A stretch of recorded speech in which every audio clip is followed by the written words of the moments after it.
Olá, professores da nossa rede que atuam nos anos finais no componente curricular de língua portuguesa.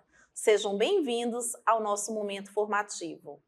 Eu sou a professora Marta, sou professora formadora do CEPAM.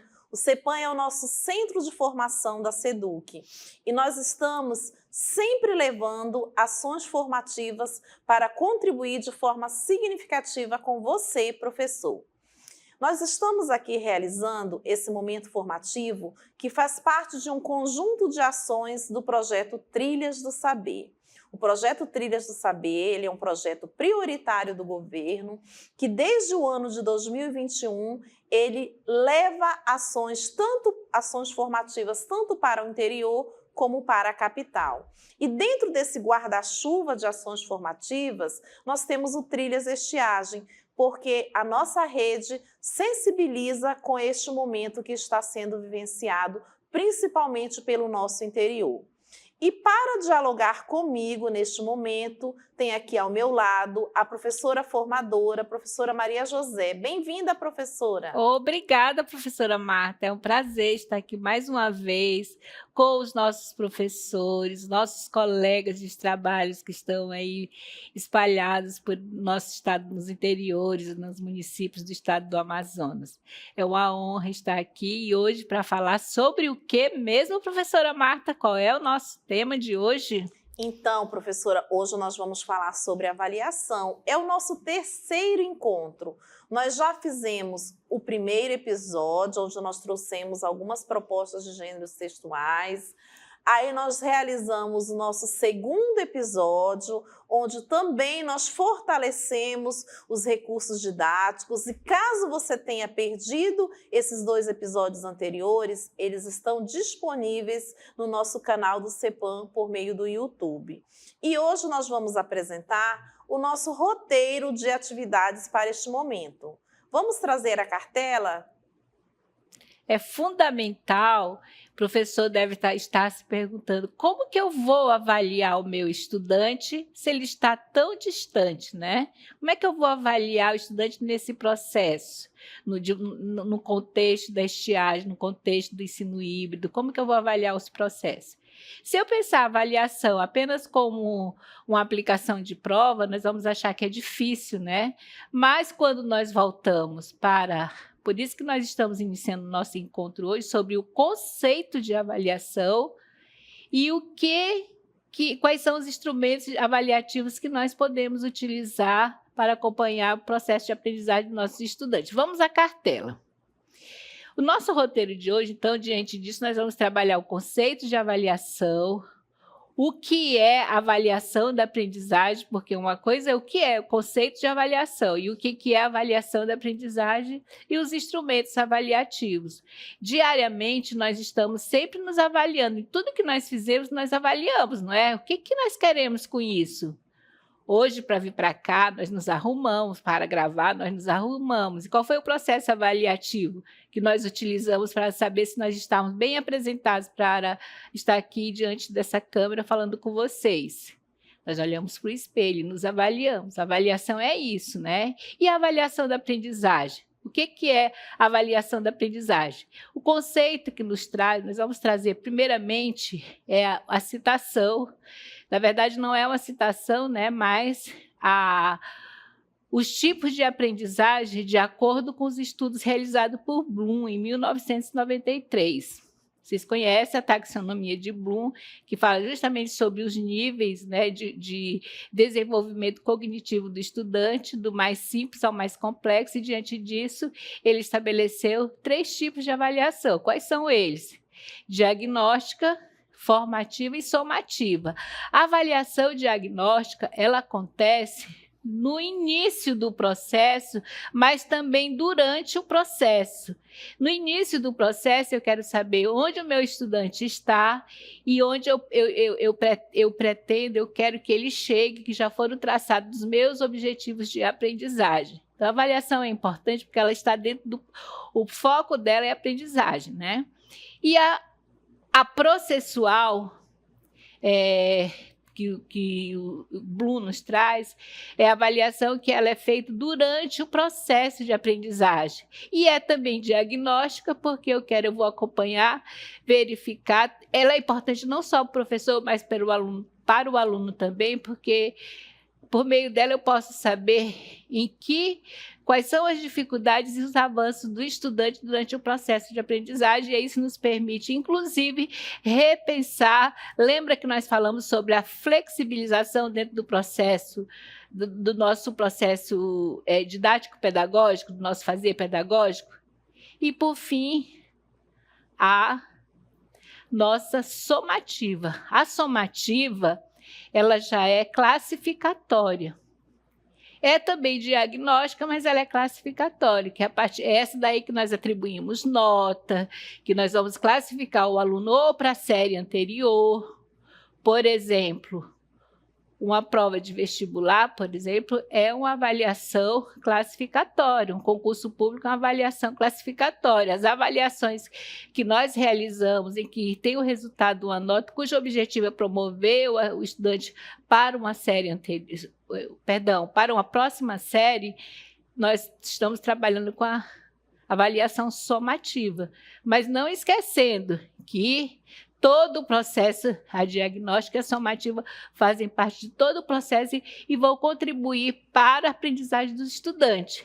E aí tem uma avaliação específica que a professora Marta vai falar para nós aqui, sobre a avaliação por rubrica. Vocês já ouviram falar nesse tipo de avaliação? Então, professora, aí a nossa cartela está nos mostrando o conceito dessa avaliação por rubrica. Ela é uma ferramenta que ajuda a medir o desempenho dos alunos de forma clara e consistente.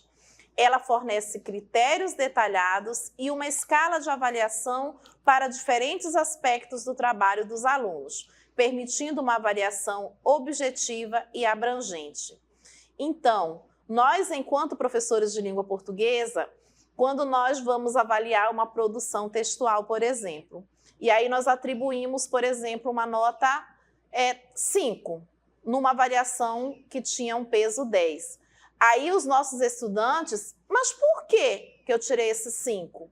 Então, a avaliação por rubrica, ela permite que o professor elabore essas escalas de desempenho para que ele possa acompanhar ali os avanços que o estudante teve durante aquela avaliação. Quando ele está elaborando essas escalas, ele vai considerar os aspectos que envolvem toda aquela produção textual, no caso de uma produção textual, porque a avaliação por rubrica, ela pode ser utilizada em diversos tipos de avaliação que você vai considerar com os seus estudantes. Seja um momento que você vai levá-los para a biblioteca, quando eles estiverem no espaço da escola, seja um documentário que ele assistiu e ele vai precisar fazer ali um relatório desse documentário. Então, quando você vai fazer a avaliação por rubrica, professor, você vai estabelecer ali as escalas que você vai acompanhar a evolução do seu aluno. Por exemplo, na construção desse relatório, ele utilizou os parágrafos, ele estabeleceu ali a coesão, a coerência, ele colocou os sinais de pontuação de forma adequada, ele deu um título que estava relacionado com a temática do documentário que ele assistiu. Então, a avaliação por rubrica, ela faz com que você, professor, tenha ali a liberdade de estabelecer diversas etapas que você pretende acompanhar do seu estudante. Eu considero a avaliação por rubrica muito importante e caso vocês queiram aprofundar mais na avaliação por rubrica, no nosso canal do CEPAN nós já temos ali um momento formativo onde nós falamos sobre avaliação por rubrica. E aí nós vamos trazer agora, na nossa próxima cartela, os instrumentos de avaliação, professora Maria. Bem, então, como eu falei inicialmente, instrumento de avaliação não é só prova. Existem diversos, dependendo do meu objetivo, aquilo que eu quero avaliar, eu vou utilizar um documento, um instrumento específico. Então, olha, são ferramentas utilizadas para medir e avaliar o desempenho, o progresso e o desenvolvimento das competências e habilidades dos estudantes. Eles ajudam a coletar dados sobre o aprendizado e fornecem informações valiosas para ajustar o ensino e melhorar a aprendizagem.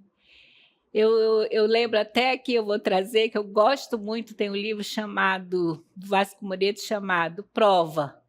É um acerto de contas ou um momento privilegiado de aprendizagem? O autor traz de uma forma muito interessante que realmente a avaliação ela não é um acerto de conta, mas é um momento em que se pode fazer reflexão, se refletir sobre o processo, ensino e aprendizagem, e assim garantir a aprendizagem dos estudantes. Ela é fundamental. Vamos ver outros exemplos de instrumentos de aprendizagem.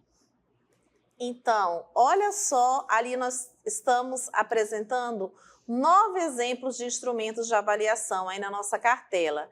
Então, nós temos ali testes e provas, questionários, trabalhos e relatórios, projetos, portfólios, observação, autoavaliação, avaliação por pares e diário de bordo. Então, professor, diante dessas possibilidades ali que nós apresentamos, é importante você considerar o contexto em que seu estudante está e que você, professor, está. Porque nós sabemos de toda a sensibilização que você está tendo com o estudante, porque nós não estamos podendo estar no espaço da escola, no espaço da sala de aula. Mas dentre essas avaliações que foram apresentadas, você vai considerar aquela que mais vai estar de acordo com esse contexto que está sendo vivenciado. E aí nós vamos trazer agora, na nossa próxima cartela, essas sugestões de instrumentos de avaliação da aprendizagem no contexto da estiagem. E nós trazemos aí como sugestão portfólio, que eu particularmente eu acho bem interessante, porque é o momento em que se reúne o conjunto de atividades e produção dos gêneros tirinha, charge, cartoon e reflexões sobre o aprendizagem do estudante durante o processo. Vocês lembram que quando nós estávamos falando nos episódios anteriores, nós demos sugestões de atividades que poderiam ser realizadas com os estudantes durante todo o processo desse contexto de estiagem. Então, professor, se o senhor sugerir que o aluno faça um portfólio colecionando todas essas atividades que foram realizadas durante todo o processo, e até a possibilidade de acrescentar aí reflexões, isso aí é um material riquíssimo que depois o senhor pode ter até para realizar até uma exposição, não é, professora Marta, na sala da escola? Então, professora, a exposição de portfólio, porque eles vão construir esse portfólio enquanto eles estiverem em casa. Mas é claro que eles querem socializar aquela construção com os colegas. E vai ser um momento muito enriquecedor, porque no espaço da escola, não somente os colegas de turma vão poder estar ali observando o que foi trabalhado, mas nós sugerimos que seja feita uma exposição com os colegas de outra turma. Esse momento vai ser enriquecedor tanto para o estudante que produziu, como para aquele estudante que estará ali se apropriando das produções dos colegas. Não é isso, professora? É perfeito, eu acho muito interessante esse momento, e que é o momento em que o estudante se apropria da aprendizagem, porque a partir do momento em que ele vai lá, faz e tem a possibilidade de falar sobre o que ele fez, é o momento em que ele aprofunda os seus conhecimentos e desenvolve uma série de habilidades que são essenciais para a sua vida futura. Professora, mas tem uma outra sugestão de produção. Qual é, professora? Então, nós vamos apresentar aí a nossa cartela, onde nós temos ali a produção de textos multimodais. Então, nós sabemos que nós estamos cercadas desses textos, e esses textos eles estão presentes tanto na nossa vida escolar, como também na nossa vida em comunidade, na nossa vida em sociedade e na nossa vida por meio das redes sociais. Então, nós temos ali produção de tirinhas, charge, de cartoon, abordando a temática relacionada ao contexto da estiagem, destacando os impactos dos fenômenos climáticos na sociedade.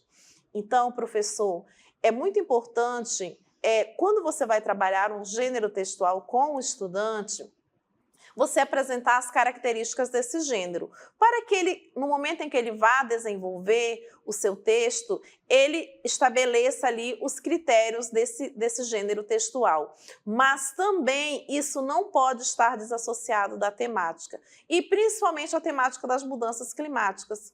É importante o nosso estudante compreender o que ele está vivenciando, por que ele está vivenciando essas mudanças climáticas, até para que ele seja um agente de informação para a sua família. Porque muitas das vezes os pais desses estudantes, eles não tiveram o acesso à escola que nem esse estudante está tendo. Então, ele precisa compreender esse momento vivenciado a partir das temáticas que você, professor, irá propor para que ele desenvolva nesses gêneros textuais. Não é isso, professora Maria José? Exatamente, professora. E isso, assim, nós sabemos que essa temática, ela pode ser aprofundada, eu até sugiro que seja aprofundada mesmo, né? Porque a falar de avaliação, nós passaríamos a manhã inteira. Mas hoje nós podemos concluir a importância da avaliação dentro do processo de ensino e aprendizagem. Nós já mencionamos hoje aqui, falamos sobre isso, mas nós vamos fazer agora a nossa por que a avaliação é importante? A nossa conclusão. Vamos ver na próxima cartela? Os métodos de avaliação são essenciais para que o professor compreenda o progresso da aprendizagem dos alunos em relação às metodologias ativas, utilizando avaliações diagnósticas, formativas, somativas e autênticas. O educador pode integrar esses métodos ao processo de ensino de forma eficaz. E só acrescentando, dentro de qualquer processo avaliativo, o professor tem que ter bem claro o que ele quer avaliar, que a partir disso ele vai pensar em como avaliar e qual instrumento ele vai utilizar para avaliar esses estudantes. E aí, professora, nós estamos chegando ao final, não é isso? E temos agradecimentos a fazer, professora? Então, professora, temos, com certeza, foram 3 momentos formativos muito enriquecedores, onde nós tivemos esse diálogo com você, professor, para que você possa levar para o seu estudante de forma bem prazerosa, bem enriquecedora. E aí nós trazemos aqui, caso você tenha alguma dúvida em relação ao que foi abordado nesses 3 episódios, você entra em contato conosco. O CEPAM, nosso centro de formação, a nossa gerência de formação, nós estamos prontos para atendê-los em relação ao que nós dialogamos nesses 3 momentos formativos. Então, aí na tela você pode observar os e-mails que você pode entrar em contato conosco, alguma fala que ficou que você gostaria de saber um pouco mais, nós iremos respondê-lo por meio do cepan@educacão.am.gov.br e também por meio do e-mail gfor@educacão.am.gov.br. Então, professor, registre ali suas dúvidas, coloque suas sugestões, o que mais você gostaria de ver aqui por meio do CEMEAN, que é o nosso parceiro, que sempre está presente nas nossas formações. Então, nós trouxemos aí possibilidades de gêneros textuais, mas sempre voltados para a temática dessa vivência que os nossos estudantes estão tendo no interior do nosso estado.